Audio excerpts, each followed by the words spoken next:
ओम श्री गणेशाय नमः। ओम नमो भगवते वासुदेवाय। श्रीमद् भागवत रसामृत श्री रामचंद्र डोंगरे जी महाराज द्वारा लिखित चतुर्थ स्कंध। आज का भाग 25 है। हरि और हर तत्व से एक ही है।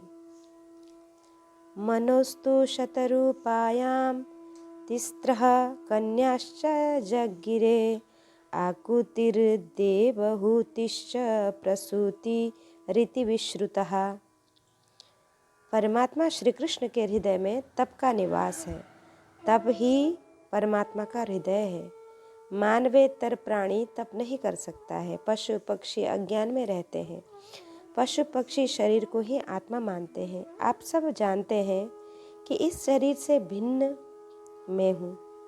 मैं शरीर नहीं हूँ। मानव को प्रभु ने बुद्धि दी है, ज्ञान दिया है। तप मानव शरीर से ही होता है। मानव तप नहीं करता है तब उसका पतन होता है।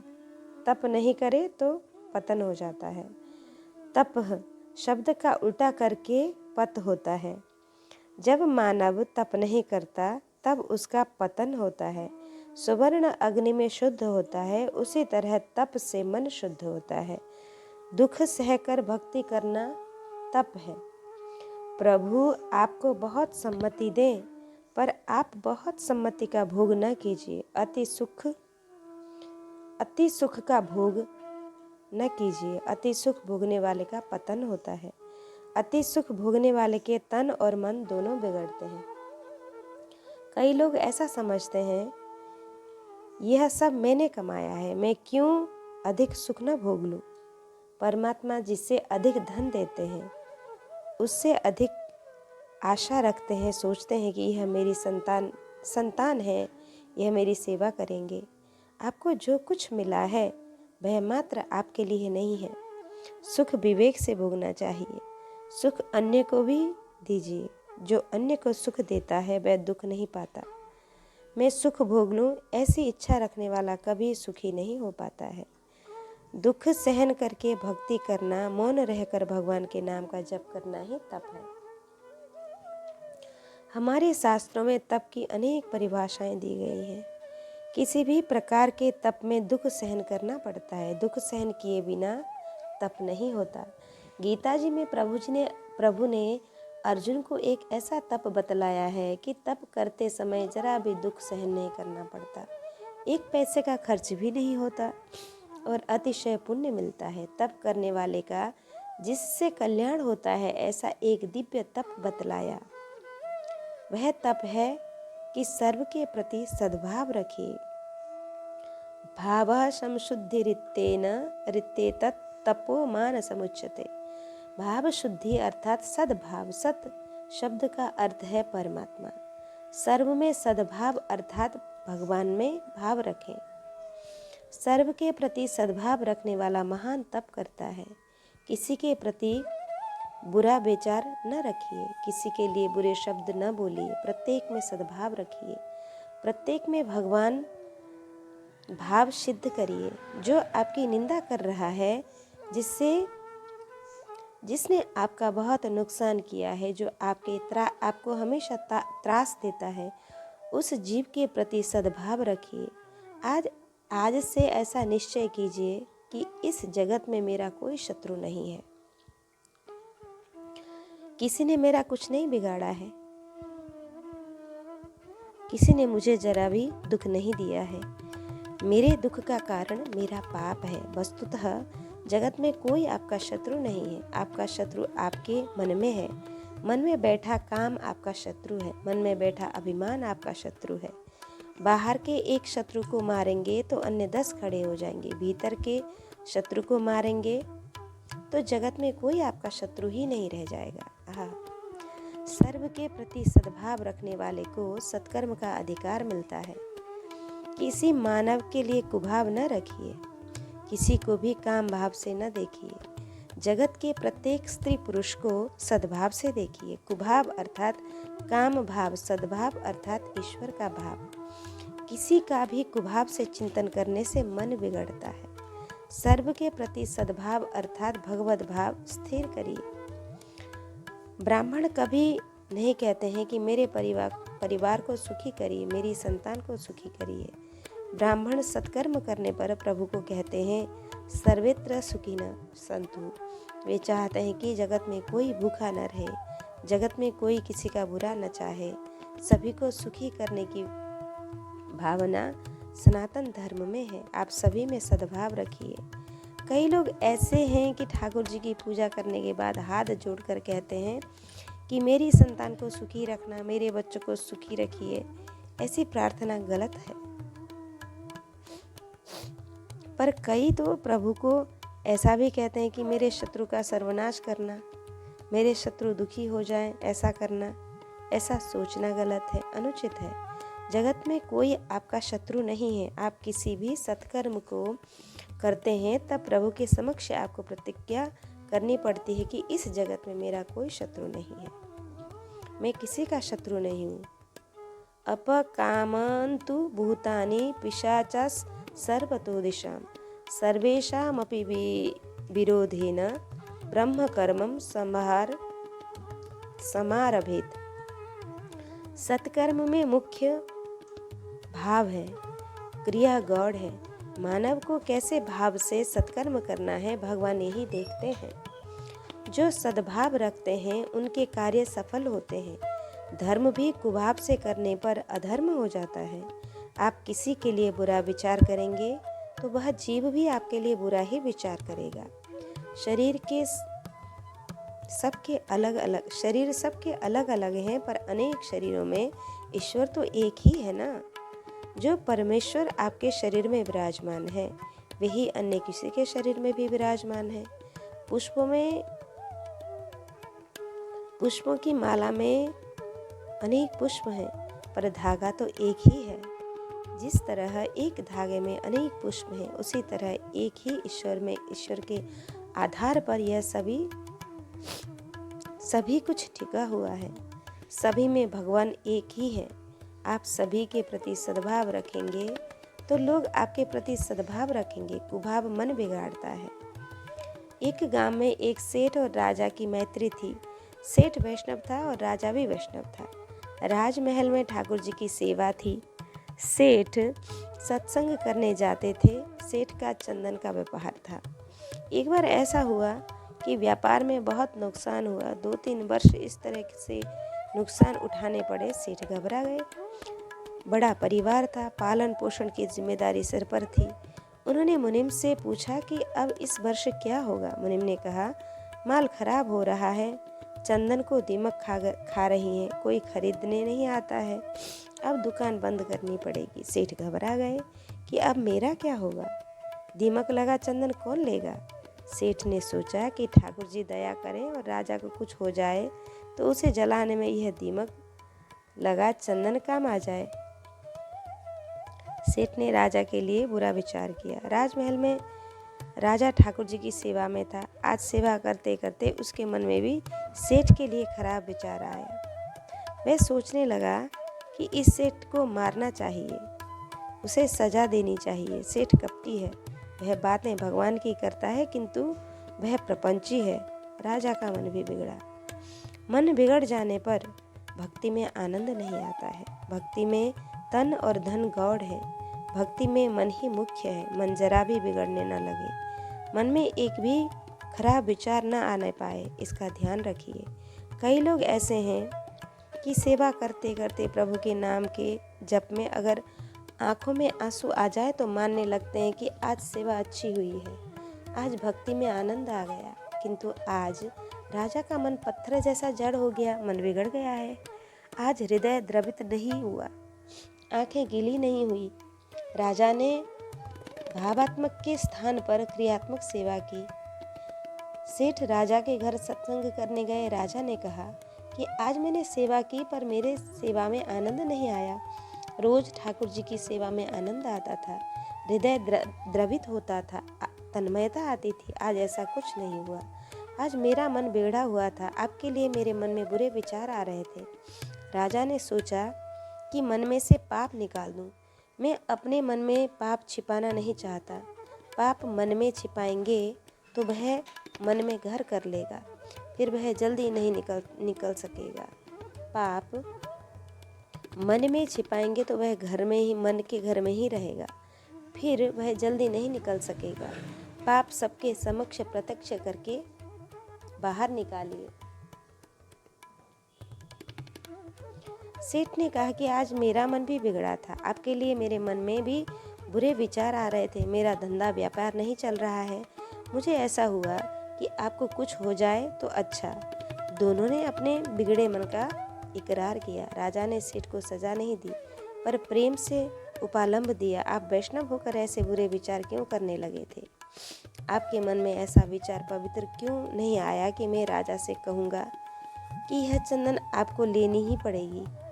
इसमें से ठाकुर जी का झूला हिंडोला बनाइए, चंदन का मंदिर बनवाइए, इसमें प्रभु विराजेंगे, वैष्णव प्रेम से दर्शन करेंगे।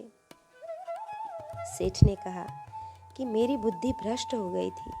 दोनों ने अपने मन का पाप निकाल दिया। दोनों के मन शुद्ध बनने लगे। दोनों सुखी हुए।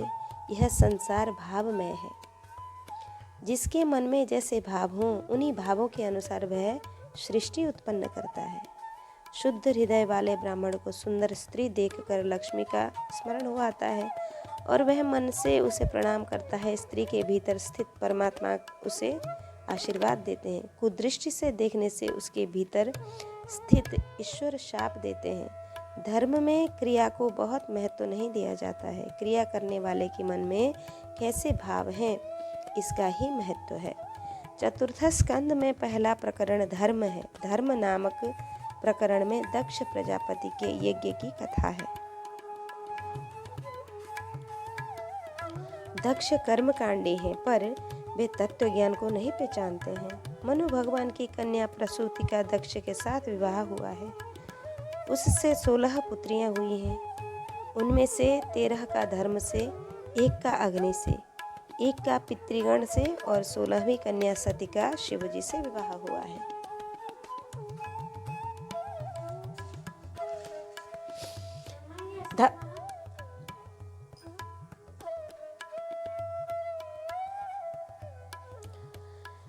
धर्म की 13 पत्नियां हैं। श्रद्धा, दया, मैत्री, शांति, तुष्टि, पुष्टि, क्रिया, उन्नति, बुद्धि, मेधा, लज्जा, तितिक्षा और मूर्ति। ये 13 सद्गुण जो जीवन में लाते हैं, उनका धर्म सफल होता है। दक्ष प्रजापति की छोटी पुत्री सती का विवाह शिवजी से हुआ, पर दक्ष प्रजापति शिवजी से बैर भाव रखते थे। दक्ष प्रजापति ने बड़े विष्णु यज्ञ का आयोजन किया है, पर भगवान शंकर के लिए उनके मन में कुभाव है। जो किसी जीव के लिए कुभाव रखता है, उसका कभी कल्याण नहीं हो सकता। तब शंकर जी के लिए कुभाव रखने वाले का कल्याण कैसे हो सकता है? दक्ष प्रजापति शिवत्व को नहीं जानते हैं। शिव जी के लिए उटपटांग बोलते हैं, उनकी निंदा करते हैं, कहते हैं कि शिव तमोगुणी है, स्मशान में रहता है। अरे, शंकर भगवान तमोगुणी नहीं है, शिव तो निर्गुण ब्रह्म है। प्रायः शिव जी महाराज समाधि में ही रहते हैं।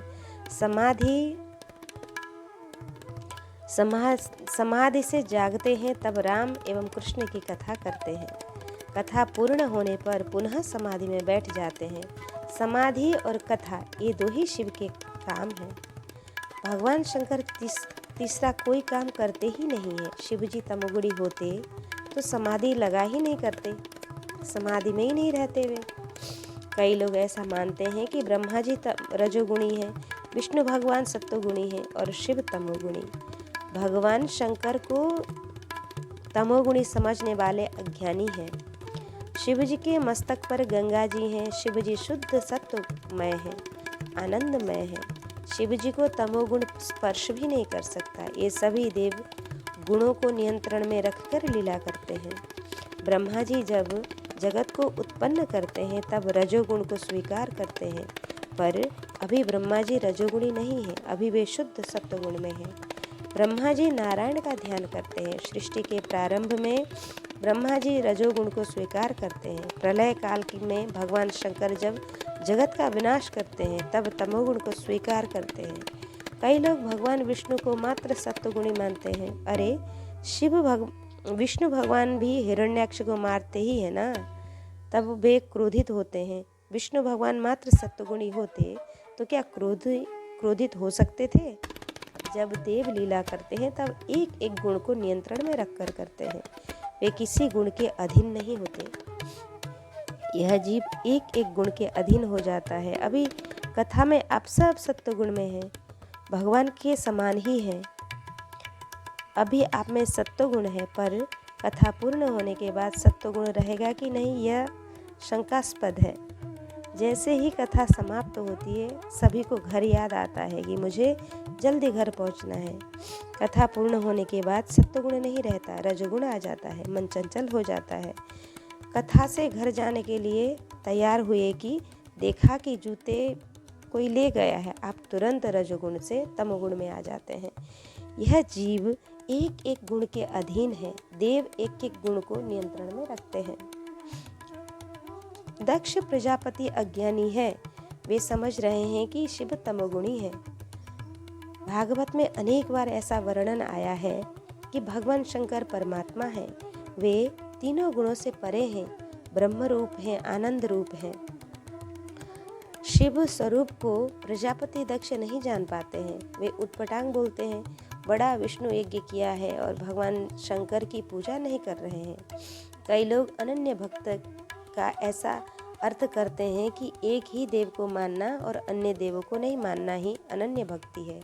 हमारे शास्त्रों में ऐसा लिखा है कि जब तक देह की सुध बुध है तब तक सभी को मानिए, किसी का अनादर न करिए। आप भगवान की सेवा व स्मरण में जब देह का होश खो देते हैं तब किसी को मानने की आवश्यकता नहीं है। वैष्णव होकर शिव जी को न मानने वाले की भक्ति भगवान को अप्रिय लगती है। दक्ष प्रजापति ने कहा कि मैं विष्णु भगवान को ही मानता हूँ, शिव जी की पूजा नहीं करूँगा। उनके यज्ञ में नारायण भी पधारे हैं, भगवान शंकर की पूजा नहीं है, वहाँ परमात्मा नारायण नहीं पधारते हैं। दक्ष प्रजापति के यज्ञ में ब्रह्मा जी भी नहीं गए हैं।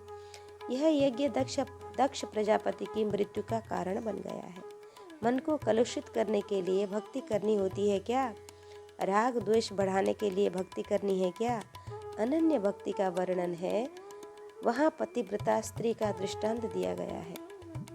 पतिव्रता स्त्री समग्र प्रेम अपने पति में रखती है, परंतु आवश्यकता आने पर देवर की सेवा करती है, ननद की भी सेवा करती है। इष्ट देव एक ही रखिए, किंतु अन्य देवों को अंश रूप समझकर वंदन करिए। अनन्य प्रेम अर्थात इष्ट देव से अधिक प्रेम किसी में नहीं रखना है, किंतु किसी भी देव का अनादर न करिए। पंच देवों की उपासना सनातन धर्म में है। इष्ट देव को मध्य में रखना है। इस शरीर में पंच महाभूत हैं, पृथ्वी, जल, तेज, वायु और आकाश। पंच तत्व के पांचों देव स्वामी हैं। पृथ्वी तत्व के स्वामी गणेश जी हैं, जल तत्व के स्वामी शिव जी हैं, तेज तत्व के सूर्य नारायण हैं, वायु तत्व के आद्या शक्ति जगदम्बा है और आकाश तत्व के स्वामी भगवान विष्णु हैं। ये पांचों देव तत्व दृष्टि से एक ही हैं। यह शरीर ही पंचायतन है। शरीर में आधा पृथ्वी तत्व है, शेष में अन्य तत्व समान रूप से है। गणपति की पूजा प्रत्येक के लिए आवश्यक है। कोई श्री राम जी की भक्ति कर रहा हो, श्री कृष्ण की भक्ति कर रहा हो, पर गणपति जी महाराज को न मानना अच्छा नहीं है। गणपति महाराज विघ्नहर्ता हैं। आप किसी भी उत्तम कार्य का प्रारंभ करते हैं तो पहले गणपति की पूजा करनी पड़ती है। सत्कर्म में विघ्न आते हैं। गणपति जी महाराज हाथ में लड्डू लेकर बैठे हैं। जो गणपति की पूजा करता है उसे हर रोज लड्डू मिलते हैं, उसके कार्य में कोई विघ्न नहीं आता है। वेदों में गणपति जी महाराज का महात्म्य बहुत वर्णित है। वे साक्षात परमात्मा के स्वरूप हैं। शंकर पार्वती के विवाह में भी गणपति की पूजा की गई है। गणपति जी महाराज यद्यपि पार्वती जी के घर प्रकट हुए हैं, पर वे अनादि ब्रह्म हैं। सभी देव हाथ में शस्त्र लेकर बैठे हैं। किसी के हाथ में सुदर्शन चक्र है, किसी के हाथ में गदा है, तो किसी के हाथ में धनुष है, कोई त्रिशूलधारी है। एक गणपति जी ही ऐसे हैं कि जो शस्त्र नहीं लड्डू लेकर बैठते हैं। गणपति जी की पूजा प्रत्येक के लिए आवश्यक है। सूर्य नारायण की पूजा भी प्रत्येक के लिए आवश्यक है। अन्य देव प्रत्यक्ष नहीं दिखाई देते, भगवान भावना से दर्शन देते हैं। जैसे गणपति जी महाराज, यह हनुमान जी महाराज हैं। पत्थर मूर्ति में इनकी भावना करनी पड़ती है, किंतु सूर्य नारायण प्रत्यक्ष दर्शन देते हैं। सूर्य नारायण के समय आप हाथ जोड़कर खड़े रहिए। उदित सूर्य की किरणें जब शरीर पर पड़ती हैं तब तन और मन दोनों शुद्ध होते हैं। सूर्य मंडल में आपके इष्ट देव विराजमान हैं। ऐसी भावना करके तेजोमय मंडल में परमात्मा का ध्यान करिए। सूर्य नारायण की उपासना न करने से बुद्धि भ्रष्ट होती है। सूर्य नारायण की उपासना न करने से बुद्धि भ्रष्ट होती है। सूर्य नारायण बुद्धि के स्वामी हैं, बुद्धि शुद्ध करते हैं। जब तक सूर्य नारायण की भक्ति नहीं करते तब तक बुद्धि शुद्ध कदापि नहीं होती। सूर्य नारायण आरोग्य देते हैं। आरोग्यम भास्करादिच्यते। आजकल लोग बहुत बढ़ गए हैं। डॉक्टरों का धंधा बहुत चलता है। पहले हमारे भारत में इतने अधिक रोग नहीं थे। भारत की प्रजा निरोगी थी, सुखी थी। लोग अब सूर्य नारायण का अपमान करते हैं, तब सूर्य नारायण की भक्ति नहीं करते हैं, इससे रोग बढ़ रहे हैं। सूर्योदय से पहले स्नान करिए, सूर्य नारायण को अर्घ्य दीजिए। अधिक नहीं तो 12 बार नमस्कार करिए। कई लोग ऐसा मान रहे हैं कि जो ब्राह्मण हैं वे ही सूर्य नारायण को अर्घ्य देते हैं। ऐसा नहीं है। सूर्य के प्रकाश का जो लाभ लेते हैं वे सभी सूर्य के ऋणी हैं। ब्राह्मण, क्षत्रिय, वैश्य और शूद्र, साधु, सन्यासी सभी को सूर्य की भक्ति करनी चाहिए। आद्या शक्ति जगदम्बा की पूजा भी बहुत आवश्यक है। माता दुर्गा भवानी शक्ति देती हैं, संपत्ति देती हैं। भगवान नारायण की पूजा की बहुत ज़रूरत है। वे प्रेम देते हैं, मुक्ति देते हैं। भगवान शंकर ज्ञान देते हैं। भगवान की पूजा प्रत्येक के लिए आवश्यक है। शिव जी के मस्तक पर ज्ञान गंगा है। भगवान शंकर प्रेम से पूजा करते हैं। ध्यान करने वाले और पंचाक्षर शिव मंत्र का जाप करने वाले की बुद्धि में ज्ञान प्रस्फुटित होता है। भगवान शंकर की प्रेम से पूजा करिए। शिव जी महाराज ज्ञान देते हैं, भक्ति देते हैं, वैराग्य देते हैं। भगवान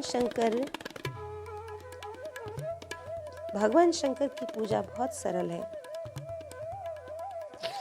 कभी भी जाइए, शंकर भगवान का दरबार खुला ही रहता है। रात्रि में 12 बजे द्वारिकानाथ के दर्शन के लिए जाइए। क्या वे दर्शन देंगे? वे तो राजाधिराज हैं। रात्रि में 12 बजे उनके दर्शन नहीं हो सकते। शंकर भगवान हैं कि रात्रि में 12 बजे क्या 2 बजे भी तुम आना चाहो कभी भी आ सकते हो। द्वार खुले हैं उनके। कोई भी आ सकता है, जा सकता है, कभी भी आ सकता है, जा सकता है। जहाँ माया का आवरण है वहाँ द्वार बंद करने पड़ते हैं। शिवजी माया रहित हैं। शिवजी शुद्ध ब्रह्म हैं। शिवजी का द्वार कभी भी बंद नहीं होता। कोई भी आए, शिवजी के दरबार में सभी को प्रवेश मिलता है। राम जी के दरबार में सभी को प्रवेश नहीं है। सीता राम जी के दर्शन करने कोई जाता है तो श्री रघुनाथ जी महाराज उनकी परीक्षा लेते हैं। वे कहते हैं कि मर्यादा पुरुषोत्तम का दरबार है, क्या तुम धर्म की मर्यादा का पालन करते हो? प्रत्येक स्त्री में मातृभाव रखते हो? माता पिता की सेवा करते हो? राम दुआरे तुम रखवारे, होतन आज्ञा बिन पैसारे। कोई साधारण व्यक्ति दर्शन करने आता है तो हनुमान जी उसे गदा दिखलाते हैं। राम राजाधिराज हैं, परमात्मा हैं। साधारण तो कोई जा ही नहीं सकता। हनुमान जी महाराज मना कर देते हैं। कन्हैया के दरबार में भी गोपी बने बिना प्रवेश नहीं मिला शिव जी को। पुरुष एक पुरुषोत्तम और सब ब्रज नारी हैं। पुरुष एक पुरुषोत्तम और सब ब्रज नारी हैं। एक विश्वनाथ शंकर दादा का दरबार ही ऐसा है कि भूत आए कि प्रेत आए कि कोई आए कि जाए, शिव जी का दरबार हमेशा खुला रहता है। भगवान शंकर की पूजा देव करते हैं, ऋषि करते हैं। अरे भूत प्रेत भी शिव जी के दरबार में आते हैं। शिव अति शांत स्वरूप हैं, ब्रह्म रूप हैं। शिव जी की पूजा सभी करते हैं। जगत में जितने भी महान लोग हुए वे सभी शिव जी की पूजा करके महान हुए हैं। शिव जी की कृपा के बिना भक्ति नहीं मिलती, ज्ञान नहीं मिलता। शिव जी की कृपा से यह जीव काम पर विजय पा लेता है। शिव जी ने काम को भस्म कर दिया है। शिव कृपा के बिना मानव काम पर विजय नहीं पा सकता। शंकर की पूजा अति सरल है। राजभोग तो वे खाते ही नहीं हैं। राजभोग तो वे खाते ही नहीं है। कभी श्रृंगार भी नहीं करते। लोटा भर के जल ले जाइए, बेल पत्र ले जाइए और अर्पण करिए, भोलेनाथ प्रसन्न हो जाते हैं। शिव जी अति सरल हैं, अति उदार हैं। कोई भी कुछ भी मांगे वे दे देते हैं। श्री कृष्ण भी अति उदार हैं, पर मांगने पर तुरंत नहीं देंगे, विचार करेंगे। मांगने वाले को अक्ल कम होती है ना, कम तो कुछ भी नहीं देते। वह तो कुछ भी मांग लेता है मांगने वाला, उसको विवेक नहीं होता। कुबेर भंडारी शिव जी की सेवा करते थे। एक बार ऐसा हुआ कि उन्होंने शिव जी से कहा कि महाराज, मैं आपकी सेवा में बहुत कुछ करना चाहता हूँ, मुझे आज्ञा दीजिए। शंकर दादा ने कहा कि मेरी कोई सेवा नहीं है, मुझे किसी चीज़ की ज़रूरत नहीं है, तुम मेरे राम जी की सेवा करो।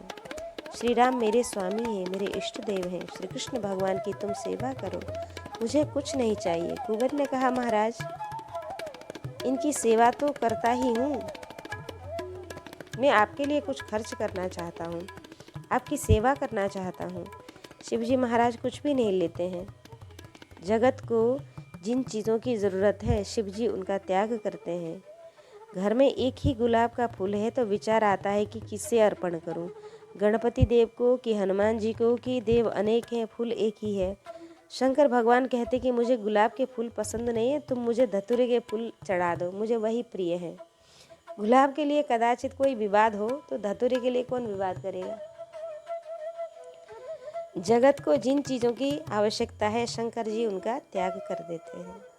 जगत जिनका त्याग करता है शंकर उसको अपनाते हैं। शिव स्वरूप अति दिव्य है। भगवान शंकर के महात्म्य का कौन वर्णन कर सकता है। कुबेर भंडारी ने कहा, महाराज, मैं आपकी सेवा करना चाहता हूँ। फिर उन्होंने माता पार्वती से कहा कि शिव जी मुझे आज्ञा नहीं दे रहे हैं। पार्वती ने कहा कि तुम एक सुंदर बंगला बना दो, फिर मैं उनको समझा कर ले आऊँगी। कुबेर भंडारी प्रसन्न हो गए और सर्व संपत्ति देकर उन्होंने सोने का एक बंगला बनाया। देवों को भी बड़ा आश्चर्य हुआ, कुबेर के वैभव का क्या कहना, पर उन्होंने सब कुछ भगवान शंकर को समर्पित कर दिया। माता पार्वती प्रसन्न हो गई।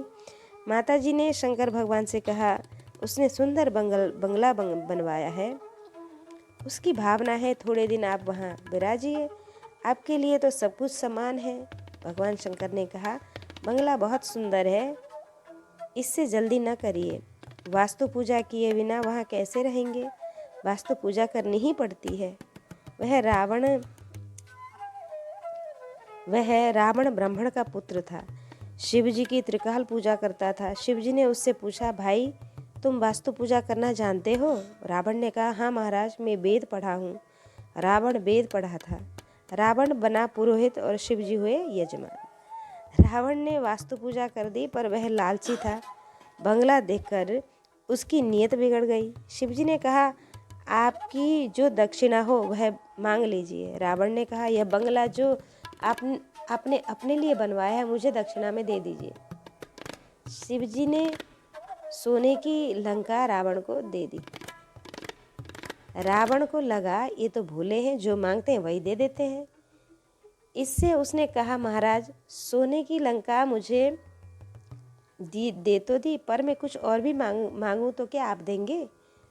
शिव जी ने कहा कि मैं किसी को मना नहीं करता हूँ। रावण जैसा कोई मूर्ख नहीं है और भगवान शंकर जैसा कोई उदार नहीं है। रावण ने कहा, महाराज, पार्वती जी बहुत सुंदर है, मुझे दे दीजिए। रावण ने पार्वती को मांग लिया। शिव जी ने कहा, यह तो द्वारिका नाथ ने बहुत आग्रह किया, इससे मैं विवाह करने आया था, मुझे कोई ऐसी ज़रूरत नहीं है, तुम्हें चाहिए तो तुम ले जाओ। शिव जी ने पार्वती जी को दे दिया। ऐसा उदार व्यक्ति जगत के इतिहास में कोई देखा नहीं होगा, देखेंगे भी नहीं। रावण पार्वती जी को लेकर चलने लगा। माता पार्वती जी ब्रह्म विद्या स्वरूपा हैं। रावण के घर में माता जी विराजती तो रावण की मृत्यु कभी नहीं होती, वह अमर हो जाता। देवों को चिंता हुई, माताजी को भी रावण के साथ जाना न था। इससे वे भगवान कृष्ण का स्मरण करने लगी। कन्हैया भोला है, बहुत प्रेम करता है। जब उस जैसा कपट किसी को नहीं आता है, वह कपट में बहुत चतुर है। रावण को उसने ठग लिया। रास्ते में श्री कृष्ण गोपाल स्वरूप में रावण से मिले। रावण को बंधन करके रावण की प्रशंसा करने लगे। जीव प्रशंसा को पचा नहीं सकता, स्तुति परमात्मा ही पचा सकते हैं। परमात्मा का जिन्हें साक्षात्कार हुआ है, ऐसे महात्मा स्तुति का पाचन कर सकते हैं। साधारण मानव स्तुति नहीं सह सकता, उसके लिए स्तुति को सहन करना कठिन हो जाता है। कथा में अनेक बार सुना है कि आपकी कोई निंदा कर रहा हो तो पाप जल जाते हैं, पाप कम हो जाते हैं। इससे अगर आपकी कोई निंदा कर रहा है तो भले ही करता रहे, आप आशा करिए कि मेरी निंदा करने वाला सुखी हो। यूँ निंदा सहना सरल है, किंतु स्तुति सहना बहुत कठिन है। स्तुति सुनकर अभिमान बढ़ता है। प्रत्येक के भीतर सूक्ष्म अभिमान होता है। जहाँ प्रशंसा होती है वहाँ बैठिए नहीं, प्रशंसा सुनिए नहीं। श्री कृष्ण प्रभु ने रावण की प्रशंसा की, आप वीर हैं। तब रावण होश खो बैठा। श्री कृष्ण ने रावण से पूछा, यह किसे ले जा रहे हैं? रावण ने कहा, यह पार्वती जी हैं। भगवान शंकर ने इनको मुझे दिया है। सोने की लंका दी है और पार्वती भी दी है। अब मैं अमर हो गया, मुझे कोई मार नहीं सकता। प्रभु ने उसको ठगा। आश्चर्य भाव दिखाकर पूछा, यह आपके कंधे पर कौन है? पार्वती जी है? रावण ने कहा, हाँ। प्रभु हंसने लगे। रावण को आशंका हो गई। पूछा, क्यों हंस रहे हो?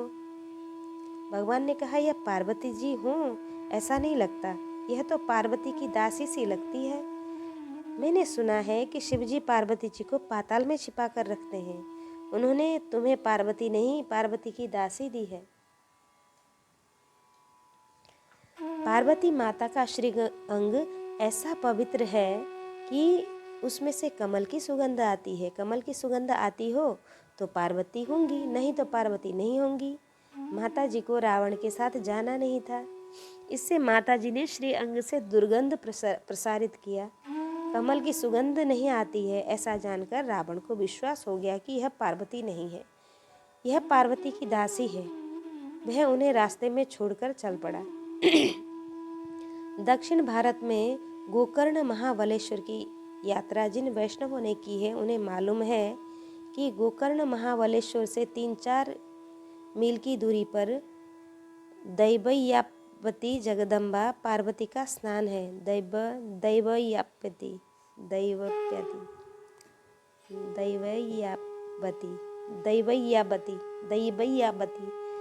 पार्वती का स्थान है। रावण को श्री कृष्ण ने ठगा और माता जी की वहाँ स्थापना की। बलराम जी महाराज यात्रा करने जाते तब गोकर्ण महाबलेश्वर के दर्शन करते हैं। वहाँ से माता पार्वती का दर्शन करने जाते हैं, ऐसा भागवत के 10वें स्कंद के उत्तरार्ध में वर्णन है। दक्ष प्रजापति शिव जी के लिए उटपटांग बोलते हैं। श्रीधर स्वामी ने उनके निंदा के शब्दों से स्तुतिपूर्ण अर्थ प्रकट किया है। दक्ष प्रजापति ने कहा, शिव स्मशान में रहते हैं। श्रीधर स्वामी ने अर्थ निकाला, सारा जगत स्मशान है, घर भी तो स्मशान है, यह शरीर भी स्मशान है। घर चींटी मकड़ों का स्मशान है, यह शरीर अनेक सूक्ष्म जंतुओं का स्मशान है। सारा जगत स्मशान है। शिवजी जगत की सभी चीज़ों में विराजमान है, अर्थात स्मशान में विराजमान है। शिवजी व्यापक ब्रह्म स्वरूप हैं। दक्ष ने कहा, शिवजी मरकट लोचन हैं, उनकी आंखें वानर जैसी हैं। श्रीधर स्वामी कहते हैं, वानर जैसे चंचल जीवों पर जिनकी कृपा दृष्टि है, ऐसे शिवजी मरकट लोचन हैं। दक्ष ने कहा, शिवजी गुणहीन है। स्तुति में अर्थ किया गया कि शिवजी गुणातीत हैं, तीनों गुणों से परे हैं, निर्गुण हैं, निर्गुण परब्रह्म है। यज्ञ में दक्ष प्रजापति ने शिवजी की पूजा नहीं की। शिवजी का पूजन नहीं करने से दक्ष कुल गुरु दधीचि ने भी यह यज्ञ का बहिष्कार किया। तब उसने भृगु ऋषि को आचार्य पद दिया। देव यज्ञ में जाते हैं। सती ने यह देखा और शिवजी से यज्ञ में पधारने का आग्रह किया। शिवजी ने ना कर दी। सती जी को भी उन्होंने न जाने की सलाह दी। सती बुद्धि शिव के साथ है तो समुचित है, पर उनको छोड़कर अकेले घूमने लगे तो अनर्थ होता है। माताजी अकेली यज्ञ में गईं। यज्ञ में शिवजी का पूजन नहीं हुआ। सती जी को यह पसंद नहीं आया। सती जी ने अग्नि स्नान किया। उन्होंने श्री अंग को जला दिया। माताजी के श्री अंग को कौन जला सकता है? अग्नि को जलाने की शक्ति तो शिव में ही है। यह तो माताजी की लीला थी। सती का श्री अंग वहाँ जलकर भस्म हो गया। बाद में जब वीरभद्र वहाँ आए तब उन्होंने यज्ञ का विध्वंस किया। यजमान के मस्तक की ही यज्ञ में पूर्णाहुति दी। हो यजमान के मस्तक की ही यज्ञ में पूर्णाहुति हुई। यज्ञ करने के बाद यजमान का कल्याण होता है, पर दक्ष के यज्ञ में सभी का विनाश हुआ। दक्ष के यज्ञ में जो ब्राह्मण गए थे उन पर भी मार पड़ी है। देवों को सजा मिली है। ब्रह्मादिक देवों ने शिवजी की स्तुति की है। शिवजी से उन्होंने कहा कि आप पधारिए, तब यज्ञ सफल होगा। शिवजी को मान अपमान की चिंता नहीं, वे अति सरल हैं। पधारिए कहा कि वे आ पहुँचते हैं। यज्ञ मंडप में पधारते हैं। दक्ष के धड़ के ऊपर बकरे का सिर उन्होंने लगा दिया है। शिवजी कृपा दृष्टि से देख रहे हैं। दक्ष जागृत हो गया और शिवजी की स्तुति करने लगा। हरिद्वार के पास कनखल तीर्थ है। उसी कनखल तीर्थ में गंगा तट पर दक्षिणेश्वर महादेव का मंदिर है, जहाँ दक्ष प्रजापति ने शिवजी का वहीं पूजन किया है, क्षमा मांगी है। वहाँ चतुर्भुज नारायण प्रकट हुए हैं। प्रभु ने सभी को उपदेश दिया है। प्रभु ने कहा है, शिव मेरी आत्मा है। शिव में कुभाव रखने वाले मुझे भी कुभाव रखते हैं, और हरि और हर दोनों एक ही हैं। सेवक सखा स्वामी शिव मेरे। भगवान शंकर नारायण के सेवक हैं। श्री कृष्ण श्री रामचंद्र जी के सेवक हैं, सखा हैं, स्वामी हैं। शिव जी के महात्म्य का कौन वर्णन कर सकता है? 2 अक्षरों का नाम शिव है। शिव का नाम सुख से निकाला कि अनेक पाप नष्ट हुए। देवों को प्रभु ने उपदेश दिया कि शिव में और मुझ में कोई भेद नहीं है। भक्त और भगवान भीतर से एक ही होते हैं। जब प्रभु ने रामेश्वर की स्थापना की तब ऋषियों ने रामचंद्र जी से पूछा कि महाराज रामेश्वर का अर्थ समझाइए। तब रामचंद्र जी ने सरलता से अर्थ किया कि राम के जो ईश्वर हैं वे परमेश्वर हैं। शिव मेरे स्वामी हैं, मैं उनकी पूजा करता हूँ। राम जी ने ऐसा अर्थ किया, पर शंकर भगवान को यह अर्थ पसंद नहीं आया। शिव जी महाराज प्रकट हुए और कहने लगे, नहीं, ऐसा नहीं है। रामः ईश्वरः यस्य सः रामेश्वरः। रामेश्वर का अर्थ ऐसा ही है कि राम है ईश्वर जिनके। मैं तो रामदास हूँ। श्री राम मेरे स्वामी हैं। मैं सारा दिन राम नाम का जप करता हूँ। ऋषियों ने निर्णय दिया कि राम और शिव एक ही हैं। श्री कृष्ण और शिव एक ही हैं। हरि हर में कोई भेद नहीं मानना चाहिए। शिवस्य हृदयं विष्णुः विष्णुर्हृदयं शिवः। भक्त और भगवान एक ही होते हैं। हरि हर में भेद मानने वाले का कल्याण नहीं होता। शिव जी के प्रति कुभाव रखने वाला अति कामी होता है। उसे ब्रह्म विद्या प्राप्त नहीं होती है, कभी मुक्ति भी नहीं मिलती है। भगवान शंकर सद्गुरु हैं, जगत गुरु हैं। कस्तम चराचर गुरुम निर्वैर शांत विग्रहम आत्मरामम कथम द्वेष्टि जगतो दैवतम महत्। माधव और उमाधव दोनों तत्व से एक हैं। शिवजी और श्री कृष्ण में अभेद भाव है। दोनों में अतिशय प्रेम भाव है।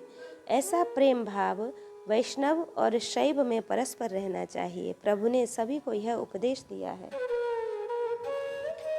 सती जी हिमालय के घर पार्वती स्वरूप में प्रकट हुई हैं।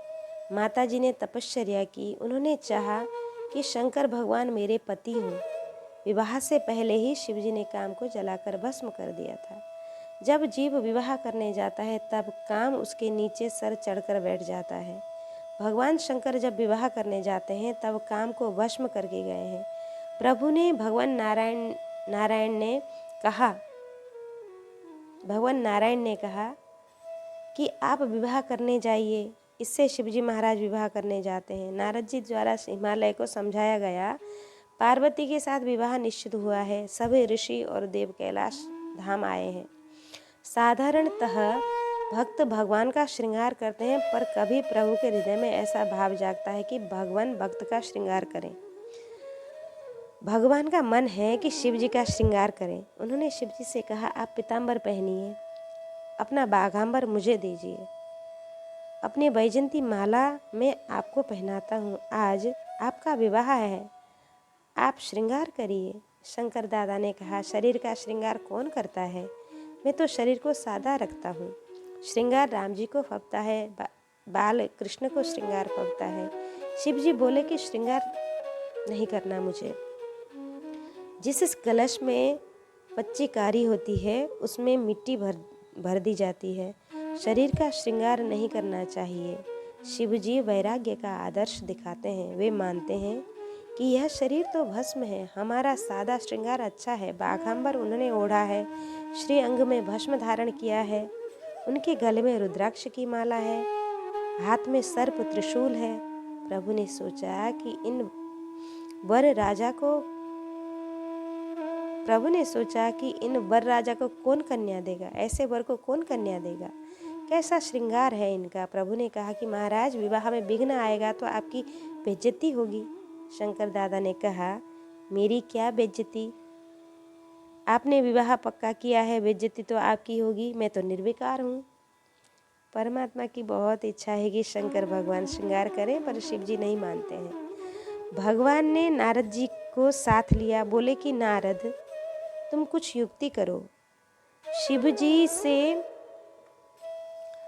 जी को श्रृंगार करना पड़े, कुछ ऐसी युक्ति करो।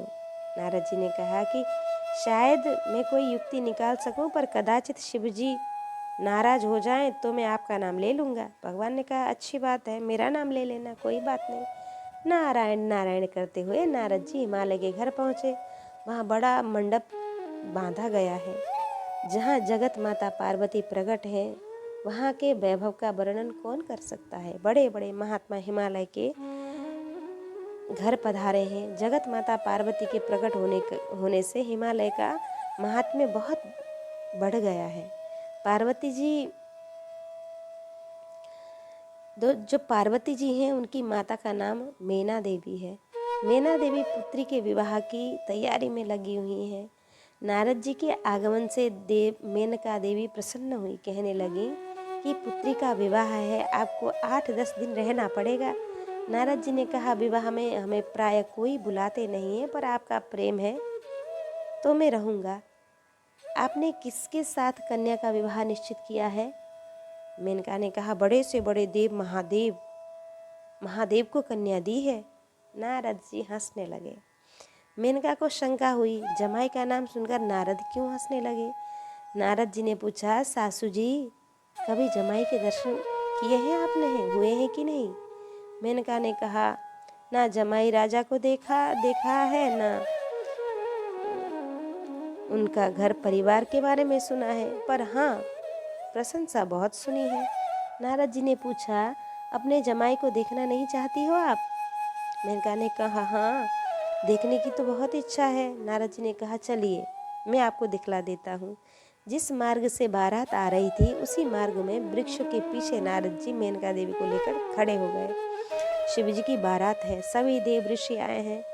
सबसे आगे पालकी में ब्रह्मा जी बैठे हैं। ऋषि पालकी उठाकर वेद मंत्रों का उच्चारण करते हुए आगे आगे चलते हैं।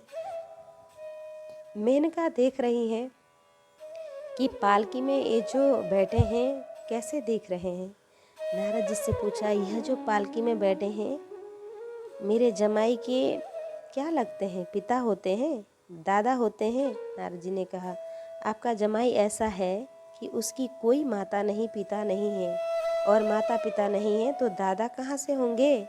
रुद्र का जन्म होता है, शिव जी अजन्मा है, ऐसा हमारे शास्त्रों में लिखा है। शिव जी मंगलमय है, आनंदमय है, रुद्र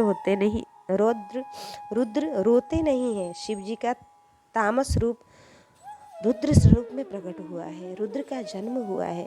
शिव जी का जन्म नहीं होता है, शिव जी के माता पिता नहीं है। मेनका ने पूछा, ये जो पालकी में बैठा है वे कौन है? नारद जी ने कहा, ये तो शिव जी के ज्योतिष हैं। ज्योतिष महाराज आज पालकी में बैठ गए हैं, बहुत तेजस्वी दिख रहे हैं। मेनका जी बहुत खुश हुई। सभी देव आते हैं। मेनका पूछती हैं कि ये जमाई हैं? नारद जी कहते हैं, ना ना, ये तो सभी उनके नौकर हैं। मैना जी ने सोचा कि जिसके घर के नौकर ऐसे हैं उस घर का मालिक कैसा होगा। नारद जी कहते हैं, आप धीरज रखिए, अभी मालूम पड़ेगा। इंद्र ऐरावत हाथी पर बैठकर आए हैं। मेनका ने सोचा कि जो ये हाथी पर बैठा है वही मेरा जमाई होगा।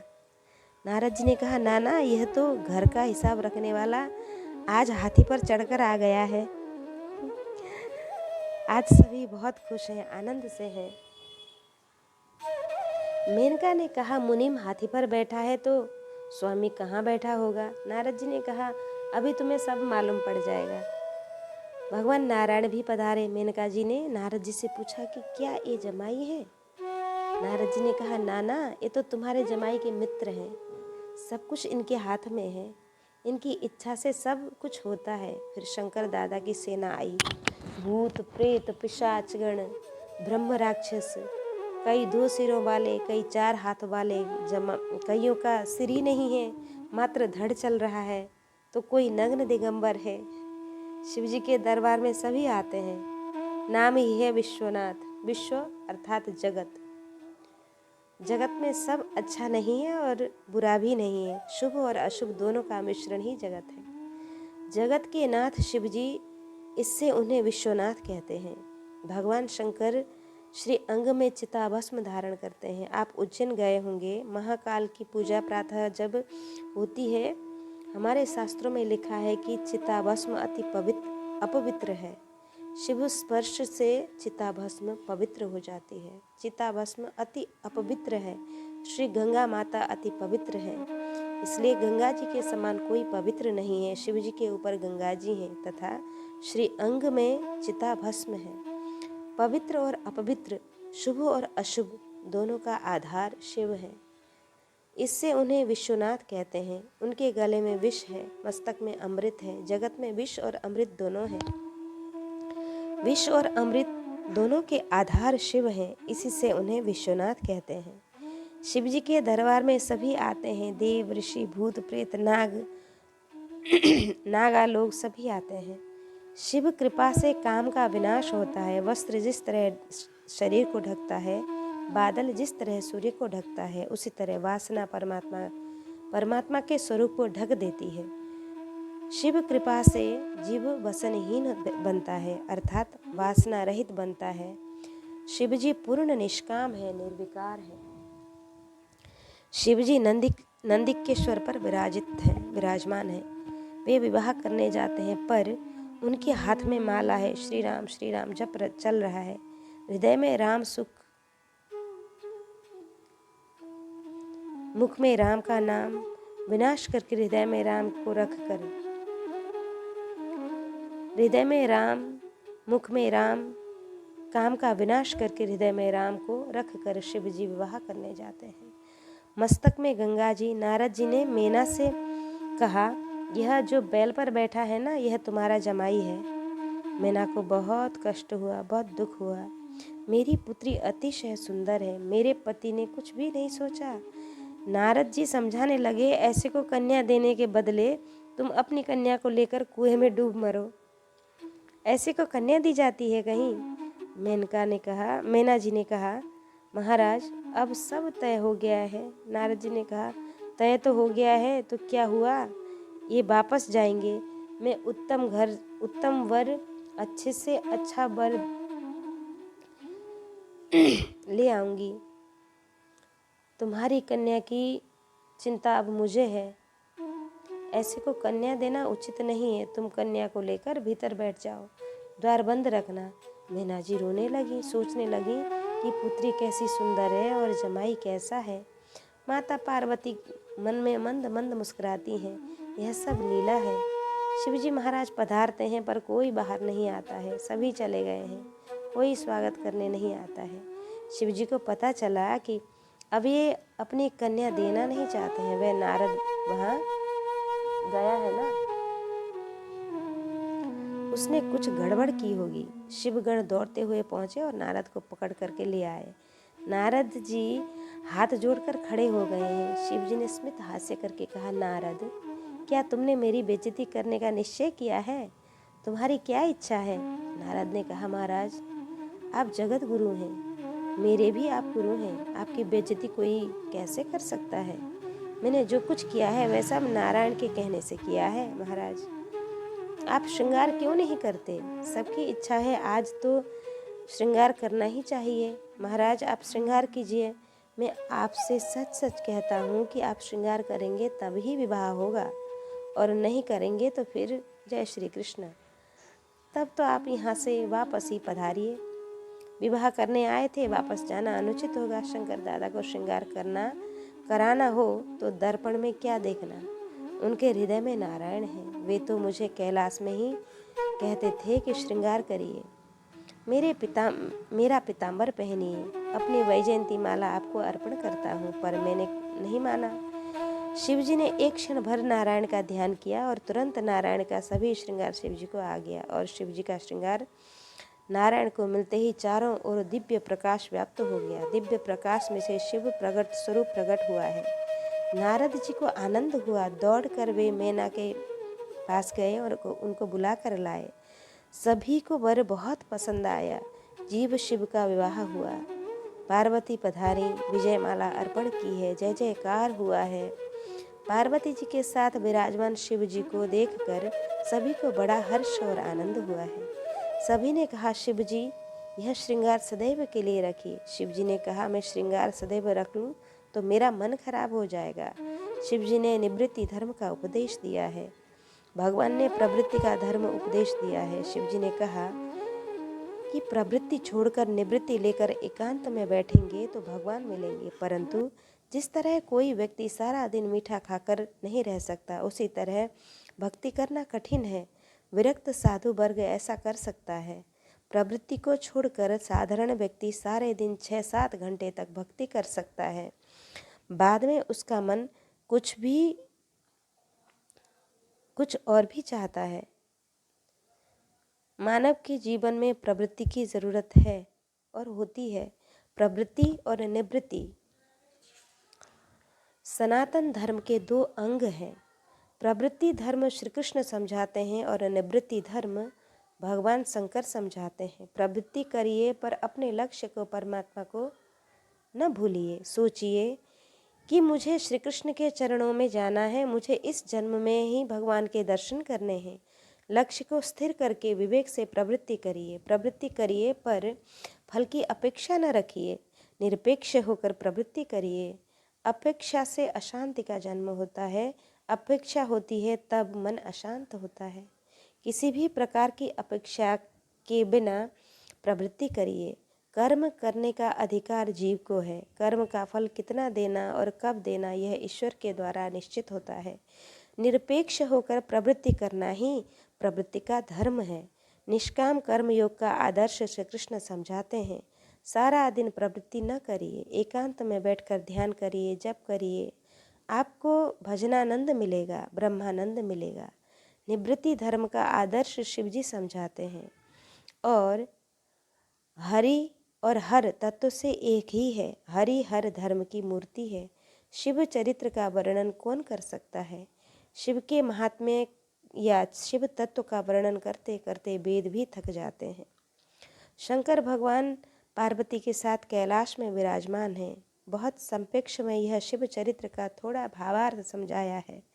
धर्म प्रकरण परिपूर्ण हुआ, अब अर्थ प्रकरण प्रारंभ होता है। कृष्णाय वासुदेवाय हरये परमात्मने प्रणतक्लेशनाशाय गोविंदाय नमो नमः।